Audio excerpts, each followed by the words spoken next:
ભરૂચ પોલીસના special operation group એસઓજીએ યુવા પેઢીને બરબાદ કરતા માદક પદાર્થોના વેચાણ સામે આક્રમક લાલ આંખ કરી છે અને અંકલેશ્વર વિસ્તારમાં મોટું ઓપરેશન પાર પાડ્યું હતું. એસઓજીના બાહોશ સ્ટાફ ગુપ્ત બાતમીના આધારે અંકલેશ્વરના સંવેદનશીલ ગણાતા વિસ્તારમાં ઘૂસ્યો હતો. પોલીસને ચોક્કસ બાતમી મળી હતી કે શહેરની ધમધમતી રાજપીપળા ચોકડી નજીક આવેલ અંબે ટ્રેડ સેન્ટર શોપિંગમાં આવેલ જય મુરલીધર કોલ્ડ્રિંક એન્ડ સુપારીની દુકાન પાસે એક શખ્સ ડ્રગ્સનો મોટો જથ્થો લઈને ગ્રાહકની રાહ જોઈ ઉભો રહ્યો છે.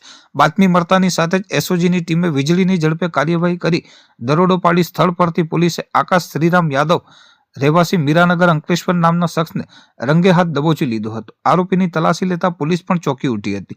તેની પાસેથી ગેરકાયદેસર 435 ગ્રામ ગાંજાનો જથ્થો મળી આવ્યો હતો, જેની આંતરરાષ્ટ્રીય બજારમાં કિંમત લાખો રૂપિયામાં આંકવામાં આવી રહી છે. એસઓજીએ આ ગાંજા અને આરોપીના મોપેડ સહિત કુલ 2,70,000 નો જથ્થો જપ્ત કરી ડ્રગ્સ માફિયાઓનો મોટો ફટકો માર્યો હતો. કડક પૂછપરછમાં ઝડપાયેલ આરોપી આકાશ યાદવે ડ્રગ્સ સપ્લાય ચેનના અન્ય એક મહત્વપૂર્ણ સભ્યનું નામ જાહેર કર્યું હતું. પોલીસે હવે આ નશાના કારોબારના મુખ્ય સૂત્રધાર એવા વિવેક ચૌહાણને વોન્ટેડ જાહેર કરીને તેને પકડવા માટેના ચક્રો ગતિમાન કર્યા છે. ભરૂચ એસઓજીએ આ સ્પષ્ટ સંદેશ આપી દીધો છે કે જિલ્લામાં નશાનો કાળો કારોબાર ચલાવનારાઓનું હવે ખેર નથી. પોલીસ આ નેટવર્કના મૂળ સુધી પહોંચીને તમામ આરોપીઓને જેલના સળિયા પાછળ ધકેલવા માટે સઘન તપાસ ચલાવી રહી છે.